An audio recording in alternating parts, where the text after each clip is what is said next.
As with any sort of professional license, general contractors in North Carolina must fulfill certain requirements to successfully apply for and be granted licensure.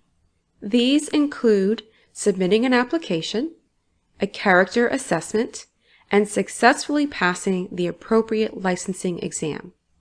First, you will need to complete and submit your license application to the North Carolina Licensing Board of General Contractors, or NCLBGC.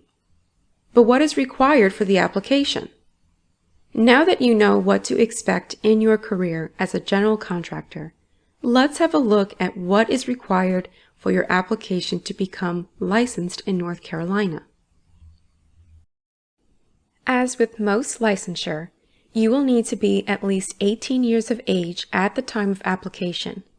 You will need to complete and submit an online licensing application through North Carolina Licensing Board for General Contractors.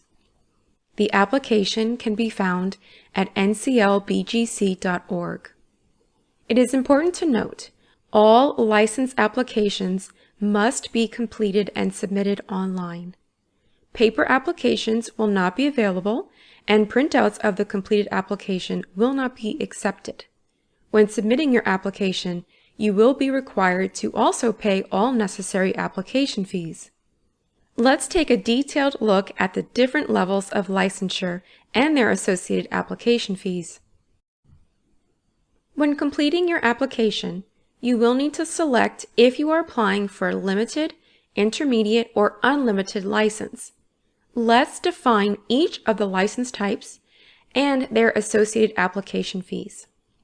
We begin with limited. This type of license allows contractors to undertake individual projects up to $500,000 each. If you are applying for a limited license, you will need to pay a $75 application fee. Next is an intermediate license.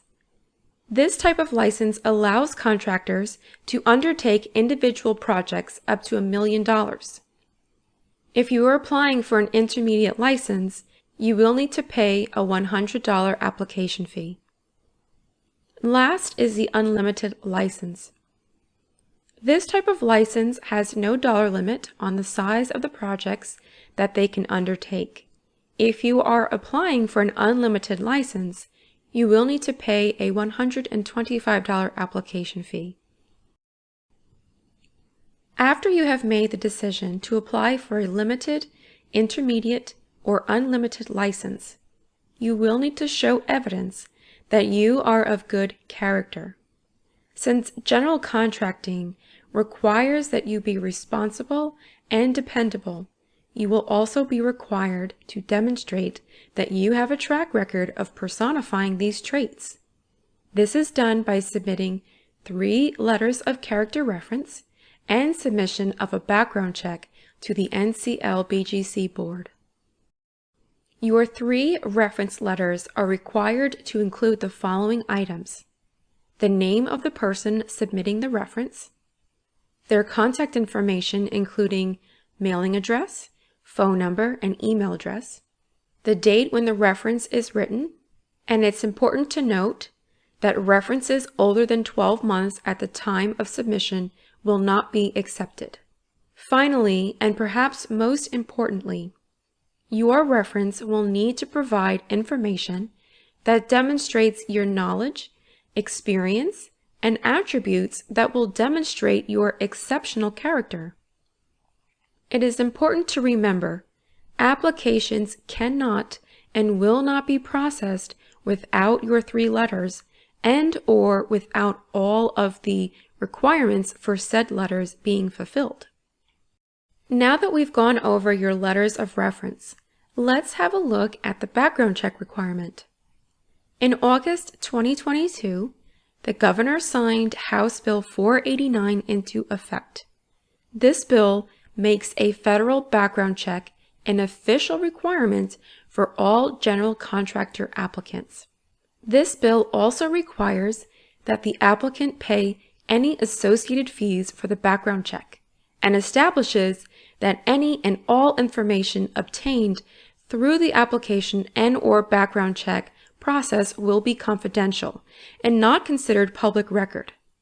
The purpose of the background check is to provide both the licensing board and consumers with an extra layer of security. They prevent consumers risking their money with general contractors that have histories of bankruptcies, charges of incomplete or shoddy work, or those that have embezzled hundreds of thousands of dollars from contracted projects. We've all made mistakes, and we all have some less than stellar learning experiences in our past. But how can you determine if an incident on your background check will preclude you from being granted a general contractor's license? There are certain incidents that could lead the board to deny your application. Though having these on your record does not necessarily automatically disqualify your application. Things like disciplinary actions from licensing boards, liens or lawsuits in the past 3 years, bankruptcies, paying out losses, defaulting on contracts, felony convictions, or misdemeanors related to contracting, or any sort of charges of embezzlement and/or misappropriation of assets. It is important to remember only the NCLBGC can determine if an event on your background check will keep you from becoming licensed. Skyline School will not be able to provide advice on whether or not an individual's criminal background check will disqualify them from licensure. Let's look through the specific requirements and procedure to submit a petition of predetermination for your background check. A petition for predetermination is a way you can tell if a background check incident will prevent you from receiving a general contractor's license. You will first need to complete and submit a request to pull your federal criminal background check from a board-designated source. All fees associated with obtaining the background check through this source must be paid by the applicant. Next, you will need to submit a $45 payment to the NCLBGC for your petition for predetermination application.